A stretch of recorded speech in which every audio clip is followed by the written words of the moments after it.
ফের বড়সড় হামলার আশঙ্কা করা হচ্ছে ভারতের মণিপুর রাজ্যে। প্রতিবেশী মিয়ানমার থেকে ৯০০ কুকি যোদ্ধা রাজ্যটিতে অনুপ্রবেশ করেছে বলে সম্প্রতি জানিয়েছে দেশটির গোয়েন্দারা।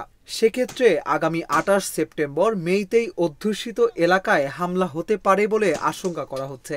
গোয়েন্দা খবর পাওয়ার পরপরই রাজ্যটিতে উচ্চ সতর্কতা জারি করা হয়েছে। ভারতের উত্তর পূর্বাঞ্চলীয় মণিপুর রাজ্যে সংখ্যাগরিষ্ঠ মেইতেই ও কুকি সম্প্রদায়ের প্রায় ১৬ মাসের বেশি ধরে দফায় দফায় সহিংসতার ঘটনা চলছে। এতে অন্তত ২৫০ জন নিহত হয়েছে, ঘরবাড়ি হারিয়েছে ৫০,০০০-এর বেশি মানুষ। এবার গোয়েন্দা সূত্রের খবর, মণিপুরে ফের উত্তেজনা বাড়াতে মিয়ানমার সীমান্ত পেরিয়ে অনুপ্রবেশ করেছে ৯০০ কুকি বিচ্ছিন্নতাবাদী। চলতি মাসের শেষেই মেইতেই অধ্যুষিত গ্রামে বড়সড় হামলার পরিকল্পনা করছে তারা। গত বৃহস্পতিবার ইম্ফলে ভারতের সেনাবাহিনী ও মণিপুর পুলিশের যৌথ অভিযানে বিপুল পরিমাণ ইম্প্রোভাইজড এক্সপ্লোসিভ ডিভাইস আইইডি উদ্ধার করার পর এই সতর্কতা জানিয়েছে গোয়েন্দারা।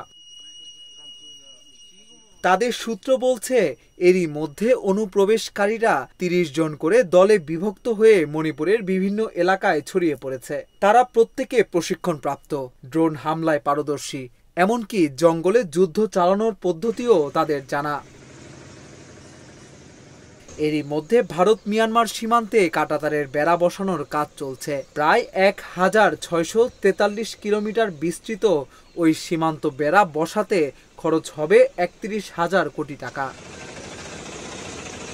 ভারতের মণিপুরের বর্তমান পরিস্থিতি নিয়ে জানাতে সোমবার ইম্ফলে সংবাদ সম্মেলন করেন মুখ্যমন্ত্রী এন বীরেন। তিনি বলেন, মুখ্যমন্ত্রী হিসেবে আমি বারবার কথা বলে আসছি যে এই চলমান সংকটে বিদেশিদের মদদ রয়েছে, তারা এখানে রসদ যোগাচ্ছে।